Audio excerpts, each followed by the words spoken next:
Have you ever asked yourself, what would Jesus do? It's a question people have been asking for 2,000 years, and it's every bit as important now as it was then. So, what would Jesus do? Well, we don't have to guess. Jesus showed us and told us himself. Love God, love others.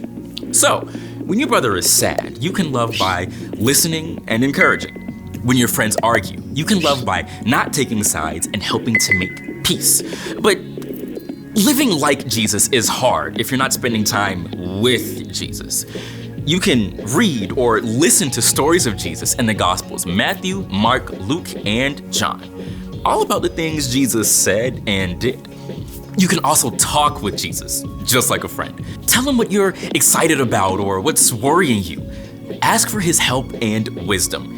Jesus might bring a verse or picture to your mind or a sense of peace in your heart. The more time you spend with Jesus, the more you can become like Jesus. Then God can work through you to change the world around you. That's why loving like Jesus is an amazing way to worship God with your life. Because worship is about more than just singing loud. It's all about living loud.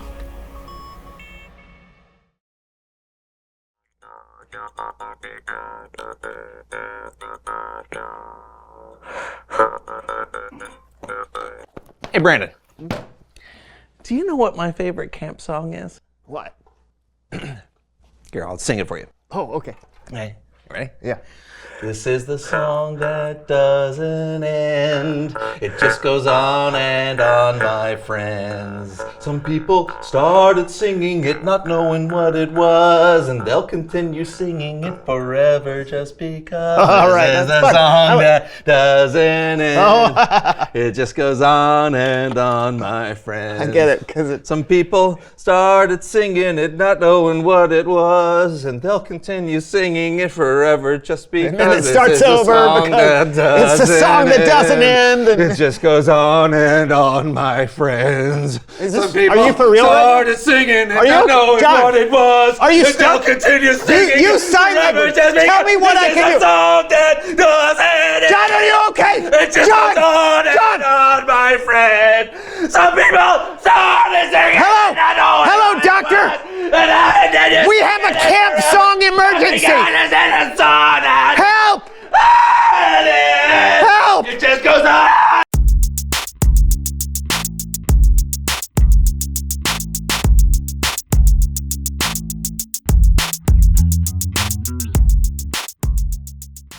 Hello, everyone. I'm Brandon. I'm John. And welcome to the show. You are spitting everywhere. Sorry.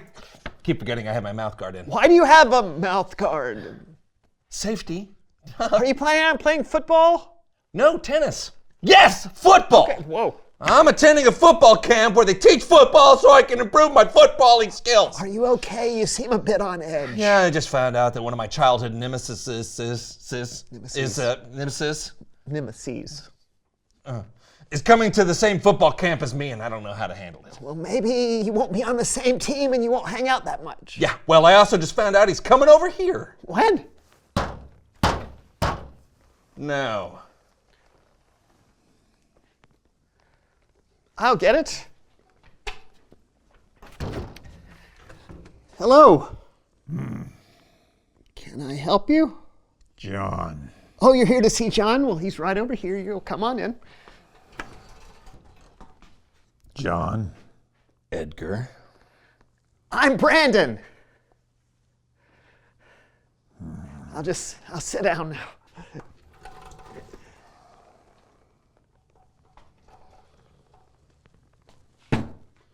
Been a while. Yes. You still like to tell jokes that aren't funny? You still avoiding deodorant? Still like peanut butter with jelly beans? You still grunt? Okay, gentlemen. If I may, what is the beef between you two fellas? We both went out for the high school football team, and there was one spot left. And he got it. Till this day, I still don't know why. I think I do. And ever since then, we've been rivals, on and off the field. Okay, but that was years ago. Why don't you two just sit down and work it out? Okay, we can do that right now. Yeah. Maybe he's right. Maybe. You thinking what I'm thinking? I think I'm thinking what you're thinking. Wait, what are you thinking? I'm thinking that thinking's getting us nowhere. We need to settle this the only way we know how. Let's play! Okay, whoa. Unsanctioned sporting event violence is never the solution. Let's not get carried away. What is this? Football, Brandon. Okay, no, that's electronic football. Is this why you're going to camp?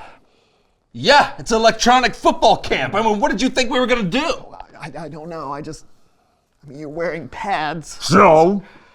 And you look great. You ready for this? Are you ready, Edgar? I asked you first. And I answered first. You're supposed to answer first. I did, with a question. You can't answer a question with a question! Yeah, I can. No, you can't! Yeah. No. Yeah. Yeah. You can't answer a question! Can we just play the game? Right. Yeah! Hey!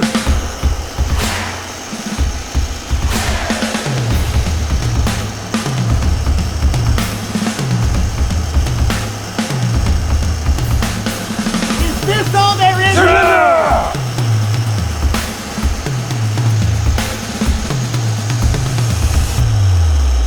Edgar, do you feel silly? Yeah! You? I do. Why are we still fighting? I don't know. Maybe we should start over. You think we can do that?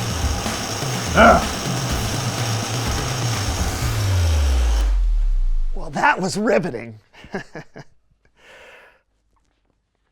Edgar, I know why you got on the football team all those years ago. It's because you're smarter than me. And I should have been kinder to you, not been such a sore winner.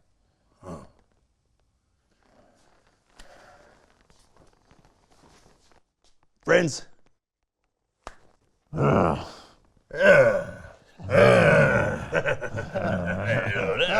I'm glad that you guys settled things like two odd grown men. Okay, it's Bible story time.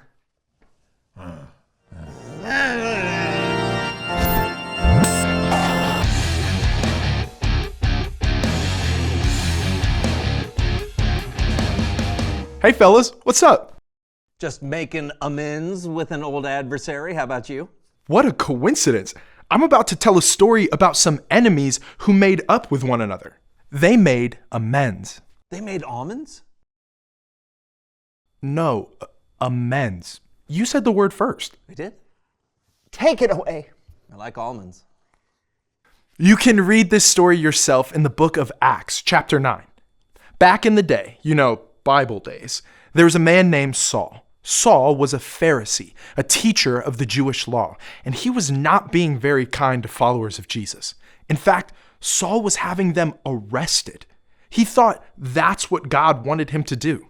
Well, one day, while traveling on the road to Damascus, Jesus revealed himself to Saul through a bright light and told Saul that what he was doing was wrong. Then Saul changed his mind and started following Jesus. But, looks like we've got some breaking news.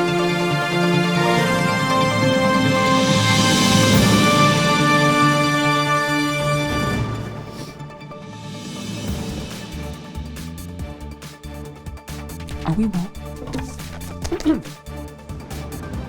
Good day.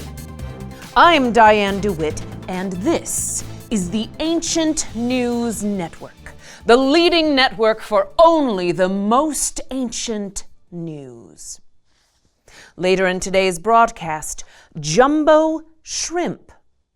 How can it be both? But first, word has spread that a dangerous man is coming to Jerusalem. Joining us from Jerusalem is a panicked Christian. Hello? Anyone there? Seems we have some technical difficulties. Oh, excuse me. Can I ask you? May I ask you a quick? Can I, sir? Hey, sir. Can you tell us what you are so scared of?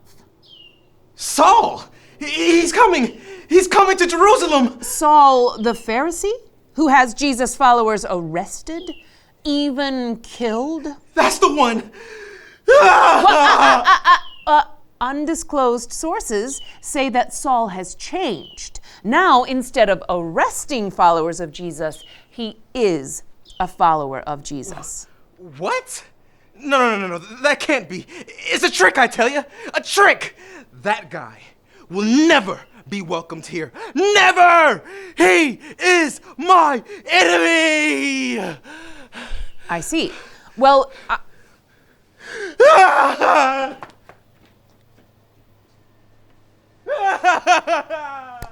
there you have it. Panic in Jerusalem. Saul is returning. Followers of Jesus are scared. We'll have more on this developing story in just a moment. So, yeah, the followers of Jesus in Jerusalem wanted nothing to do with Saul. And can you blame them? Saul was their enemy. He'd had many of them thrown in prison for what they believed. But as followers of Jesus, we are asked to do something really hard. Check this out. If possible, live in peace with everyone.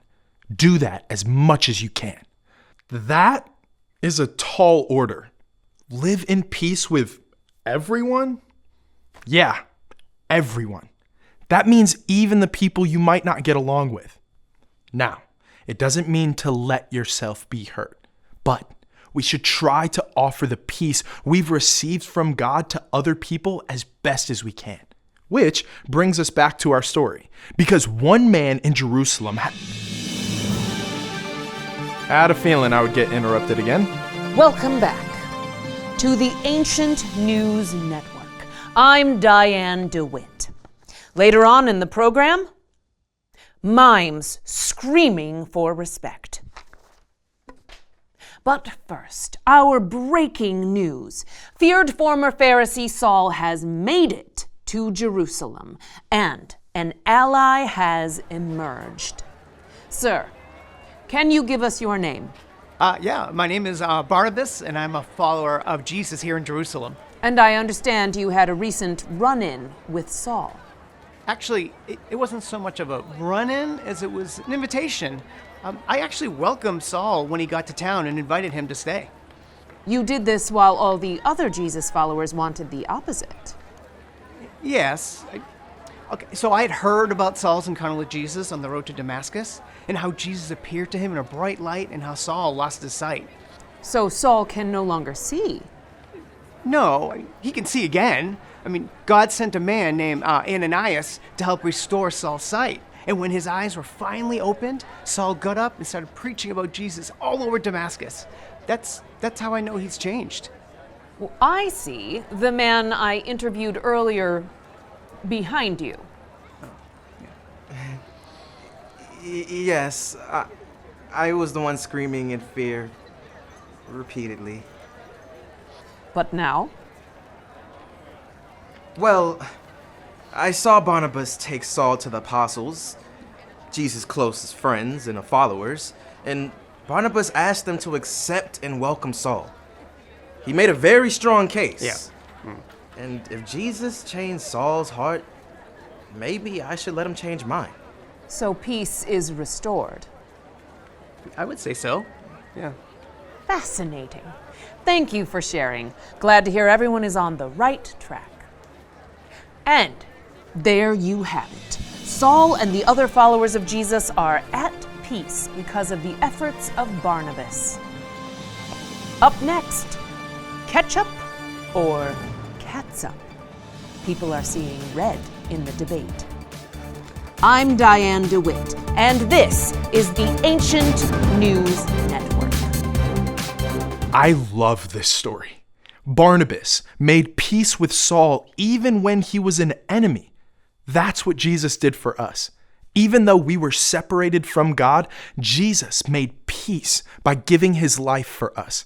As followers of Jesus, we should try to mend broken relationships and offer peace to those around us. Let's look at our verse one more time. If possible, live in peace with everyone. Do that as much as you can. That verse was written by a man named Paul, who was also known as Saul. Whoa! The same Saul? Yep. He went on to write a whole bunch of letters that make up a lot of the New Testament. He knew firsthand how important it was to make peace. Well, I know too now. Edgar and I could be friends now because we found out what we were angry about wasn't really a big deal. I love how Jesus made peace with us even when we weren't at peace with him. And when we learn to make peace with other people, even people who might be hard to get along with, we are truly living like Jesus. So cool. Yeah, thanks. Hey, see ya. Can you imagine what would happen if me and you and everyone did all we could to make peace with those around us? I wonder what that would look like. Reveal the question. Ooh, what does it mean to live in peace? It might mean trying to get to know other people instead of judging them. Yeah, it might mean forgiving someone or believing the best in someone or understanding that we are all still learning and growing. You're still growing? I stopped growing at 16. Not physically, never mind. That's all the time we have today. Yeah, what does it mean to live in peace? Talk about it together. And we'll see you next time on the So-and-So Show. Hey, I got an idea. What are you doing? Come over here. Let's mark how tall you are. I'm not growing physically. We can keep track of it All right here fine. on the wall. Oh, yeah, sure. Okay, Let's do look it. at that. All right. Like this, or? No, the back. Yeah, here we go. And great. Okay. All right. What about you? What about me? No, I've stopped growing. Oh, good point. What is the beef between you two?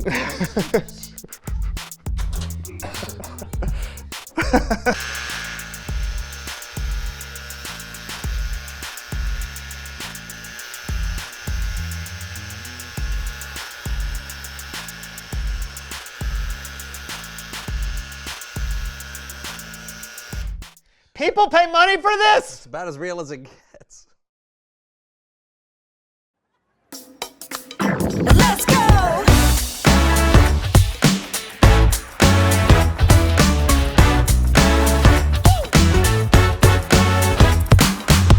I'm stepping out to a world so bright, ready to discover how to shine your light. Jesus, you're everything, my best friend. I'm gonna celebrate your love that never ends. Hey!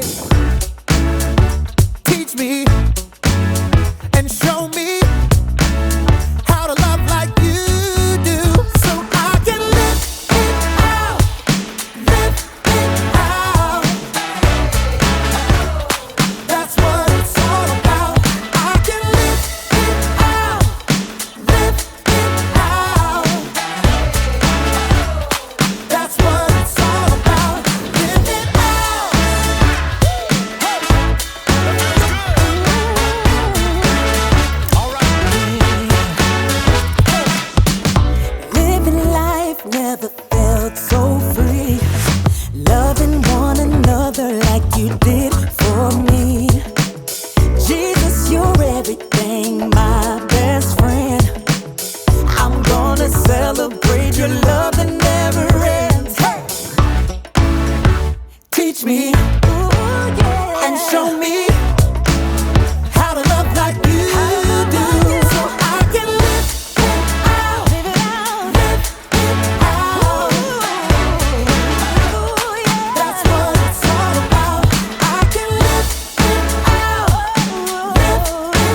time. We're gonna serve. We're gonna forgive. The